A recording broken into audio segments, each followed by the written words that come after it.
अच्छा स्टूडेंट्स, अब हम पढ़ते हैं कि सॉलिड्स हमारे पास बेसिकली क्या होते हैं, इनकी जनरल प्रॉपर्टीज कैसे होती हैं, मतलब सॉलिड को हम लिक्विड या गैसेस से किस तरह डिफरेंशिएट कर सकते हैं। तो देखिए, द फर्स्ट पॉइंट कि सॉलिड्स हमारे पास is a state of matter where particles are tightly bounded. मतलब ये है कि इसमें जो कॉन्स्टिट्यूएंट पार्टिकल्स होंगे ना, वो टाइटली बाउंडेड होंगे। मतलब ये कि उनके दरमियान स्पेसेस नहीं होंगे, वो इस तरह क्लोजली पैक होंगे।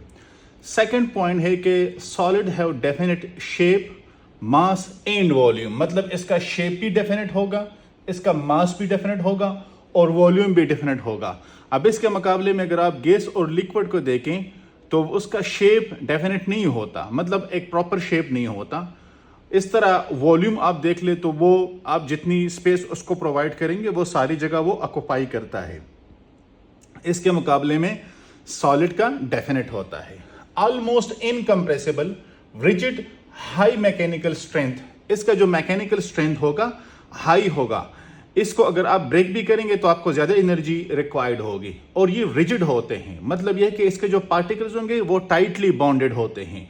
तो मतलब ये सख्त होते हैं। इनकम्प्रेसिबल मतलब ये है कि आप इसको कंप्रेस नहीं कर सकते। ठीक है, अगर मैं आपको मतलब कोई पत्थर, पेन या पेंसिल इस तरह कोई चीज दूं तो आप इसको कंप्रेस नहीं कर सकते। इसके मुकाबले में अगर गैस और लिक्विड को आप देखें तो गैस मैक्सिमम कंप्रेसिबल है, लिक्विड उससे थोड़ा सा कम है और सॉलिड से ज्यादा कंप्रेसिबल है।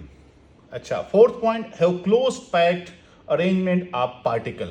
मतलब यह है कि जो पार्टिकल की अरेंजमेंट होगी वो क्लोज पैक होंगे। मतलब यह है कि इस तरह, मतलब स्क्वायर, टेट्रागोनल, टेट्राहेड्रल, इस तरह के स्ट्रक्चर, ट्राइगोनल, इस तरह के स्ट्रक्चर इसके बनेंगे। Have high density but low diffusion rate. इसकी डेंसिटी हाई होगी, क्यों? क्योंकि D is equal to m/v। तो मतलब कम वॉल्यूम गिरता है और ज्यादा मास होगा, इसलिए इसकी डेंसिटी हाई होगी। डिफ्यूजन रेट, तो इसके पार्टिकल्स टाइटली बॉन्डेड होंगे तो इसलिए इसमें डिफ्यूजन बहुत ही कम है as compare to gases and liquid. Vibrational motion, solid में सिर्फ वाइब्रेशनल मोशन, मतलब ये कि 2 इस तरह का इसमें मोशन होता है, यहां तक और यहां तक, बहुत ही कम मोशन होता है। क्यों? क्योंकि पार्टिकल्स टाइटली बॉन्डेड होते हैं। तो मोशन के लिए पार्टिकल के दरमियान डिस्टेंस का होना जरूरी है और यहां पे एज सच कोई डिस्टेंस एग्जिस्ट नहीं करता। तो इसलिए हम कहते हैं कि सॉलिड में हमारे पास क्या होगा? वाइब्रेशनल मोशन होगा। गैसेस में हमारे पास क्या होगा?